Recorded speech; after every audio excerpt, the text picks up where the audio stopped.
So I became more interested when we talk about Africa, and more than the aesthetics. It's one thing to say, well, I have my natural and I have this and I have my road.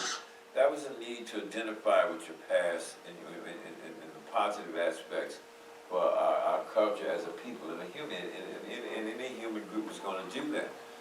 But my point is that, okay, that's all, aesthetically, that's all cool.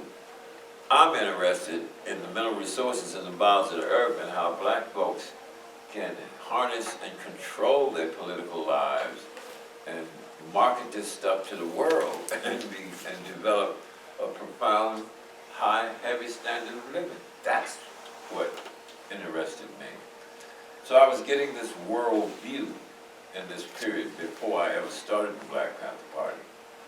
And then, of course, from there, after I started some programs in 1964, youth jobs programs in North Richmond, California, and then after a year and a half, I moved over to the city government of Oakland, California. I ran the youth jobs programs there, and I did all the other liaison services that the North Oakland Neighborhood Service Center was. The North Oakland Neighborhood Service Center was under the city government of Oakland, California, Department of Human Resources, city government.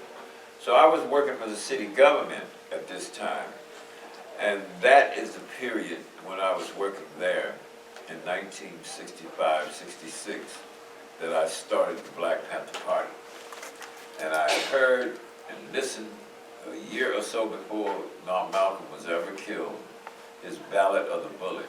And the Ballad of the Bullet is that what Malcolm was saying is that he says you cannot, you got black folks in their churches and stuff, and you go in to vote for all these white representatives, and these white representatives are not really doing any good to you in terms of ending discrimination, et cetera, et cetera, et cetera. And this is what was going on. It was fact.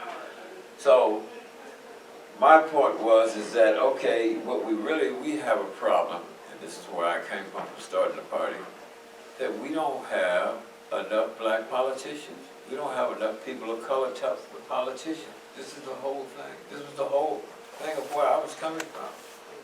And still working for the government at that time is when I created the Black Panther Party. Started with a 10-point platform program.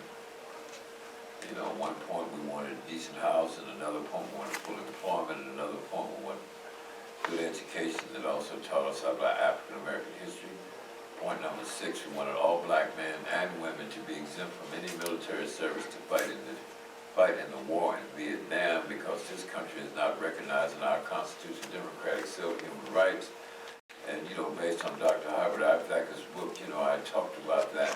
We fought in every war in this country, and this country is still denying us and discriminating against us and other people of color, you know, Native Americans, Mexican Americans, et cetera, and so on. Women in general, you know, there was a level of discrimination and so on. Now, that, in my sense, so I looked at myself as a citizen, a first-class citizen. You're a second-class citizen. I says, no, not in my mind. I may be treated as a second-class, but in my mind, I'm first class. I'm first-class human.